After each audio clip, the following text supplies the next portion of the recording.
നമസ്കാരം, എല്ലാവർക്കും ചാനലിലോട്ട് സ്വാഗതം. നമ്മളിന്ന് ഒരു നോർത്ത് ഇന്ത്യൻ റെസിപ്പിയാണ് ചെയ്യുന്നത്. ഉറക്കറി ഉഴുന്നുകൊണ്ട് വളരെ സിമ്പിളായിട്ട് നമുക്ക് ചെയ്യാൻ പറ്റിയ ഒരു 4 മണി പലഹാരം. അപ്പം നമുക്ക് വീഡിയോയിലോട്ട് കിടക്കാം.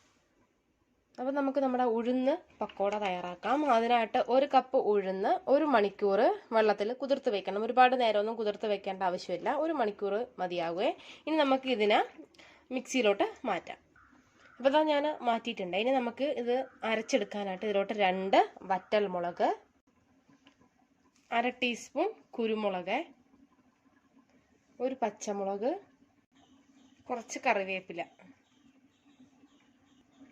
ഇതിലോട്ട് കുറച്ച് കായം, ഒരു 1/2 ടീസ്പൂൺ കണക്കിന് കായം, കുറച്ച് ഉപ്പ്. ഇത് ഇത്രയും നമുക്ക് വെള്ളമൊന്നും ഒഴിക്കാണ്ട് നല്ല തരിതരിപ്പായിട്ട് അരച്ചെടുക്കാം. ഇതാ ഞാൻ അരച്ചെടുത്ത് വെച്ചിട്ടുണ്ട്. കണ്ടല്ലോ, ഒരു തരിതരിപ്പായിട്ടാണ് അരച്ചെടുത്തിട്ടുള്ളത്. ഇനി നമുക്കിതിന് ഇങ്ങനെ കുറച്ചായിട്ട് എടുത്തിട്ട് ഇതുപോലെ എടുത്തിട്ട് ഓയിലിലിട്ട് ഫ്രൈ ചെയ്തെടുക്കാം.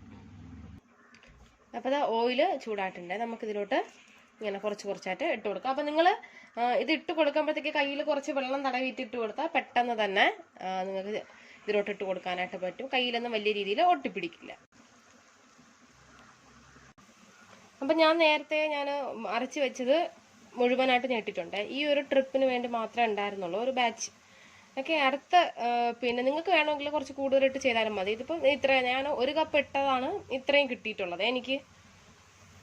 നല്ല ബ്രൗൺ കളർ ആകുമ്പോഴത്തേക്കും നമുക്കിത് തിരിച്ചിട്ട് കൊടുക്കാം. നല്ല ക്രിസ്പി ആയിട്ട് വേണം നമുക്ക് കിട്ടാനായിട്ട്. അപ്പം നല്ല മീഡിയം ഫ്ലെയിമിലിട്ടിട്ട് നിങ്ങൾ ചെയ്യുമ്പോഴത്തേക്ക് ആകുമല്ല നല്ല വെന്ത് നല്ല ക്രിസ്പി ആയിട്ട് കിട്ടും. അപ്പോൾ അതാ കണ്ടല്ലോ, നല്ല ഗോൾഡൻ കളറിൽ ഇതായിട്ടുണ്ട്. അപ്പം നമുക്കിനി ഇതിനെ ഒരു പ്ലേറ്റിലോട്ട് മാറ്റി കൊടുക്കാമേ. കണ്ടല്ലോ, നല്ല അടിപൊളിയായിട്ട് വന്നിട്ടുണ്ട്. അപ്പോൾ ഇതാ ഞാൻ എല്ലാം ഫ്രൈ ചെയ്തെടുത്തിട്ടുണ്ട്. ഞാനിതൊരെണ്ണം പൊട്ടിച്ച് കാണിച്ചു തരാം. ഇത് കണ്ടല്ലോ, അക്കത്തെല്ലാം നന്നായിട്ട് വെന്ത് നല്ല പെർഫെക്റ്റ് ആയിട്ട് വന്നിട്ടുണ്ട്. ഓക്കെ, അപ്പോൾ നിങ്ങൾ ട്രൈ ചെയ്ത് നോക്കിയിട്ട് നിങ്ങളുടെ ഫീഡ്ബാക്സ് ഒക്കെ എന്നെ അറിയിക്കുക. വീഡിയോ ഇഷ്ടമായ ചാനൽ സബ്സ്ക്രൈബ് ചെയ്യാനായിട്ട് മറക്കരുത്. നമുക്ക് വീണ്ടും നല്ല റെസിപ്പീസുമായിട്ട് ചാനലിലൂടെ കാണാം. Thanks for watching Deep's kitchen. Thank you.